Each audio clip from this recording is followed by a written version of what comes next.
Ayun, nandito tayo sa amo ng ating kapatid na si Rosalinda Rose Bong Castro, kung saan ayun, papatapalan niya sa atin yung ng drywall, yung kanilang ceiling, dahil nga nagkaroon to ng leak. Yan, sa ilalim dinutas, and then gamit ang ating mga tools, yung saw, cutter, tape measure, then drill, then piece of wood, and then black screw. Yan, nalagyan na natin ng wood para mailagay natin. And then ito, nagkat tayo ng drywall, 11 by 13.5. then ayun, fix natin dyan sa taas. Tara, tapit natin. Yun mga boss, natakpan na natin. Na-screw na rin natin.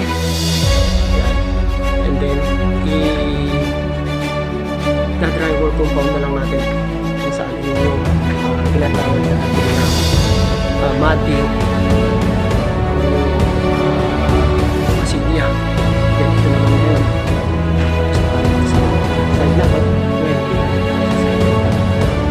Okay, let's go.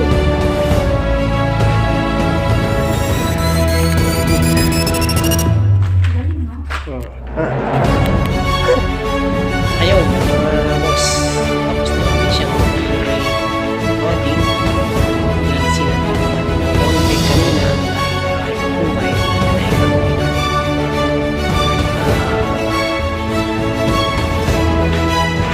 drywall compound kung saan yun pangmatin natin gamit yung ating spatula.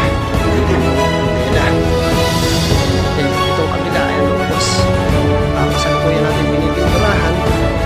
Ito, ultra spec na almost white, parang dirty white siya. Ayan, ito kahapon, kaya patag na siya.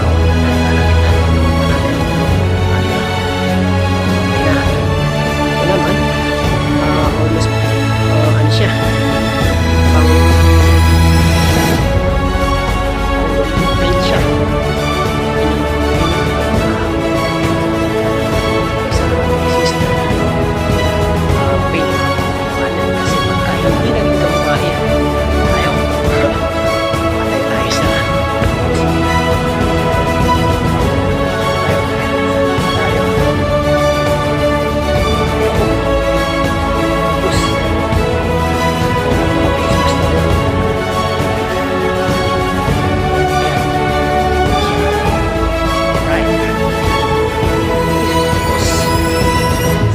pumantay din.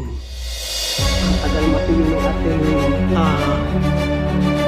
drywall compound sa matting natin.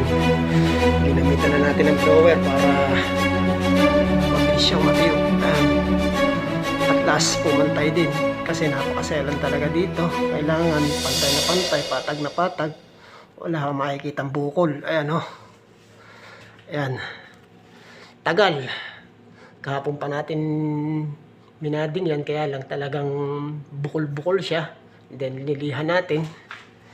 Yan, hinintay talaga natin talagang matiyo. At ginamitan na nga natin ng blower para pumatag siya.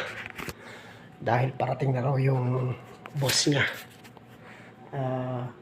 Time check tayo. Alas 3 na ng hapon. Ayun, pinilit na natin hanggang sa pinainting na nga natin gamit yung ating, ayan, yung roller natin. And then ito yung ultra spec nila. Ayan, yan ang kulay, medyo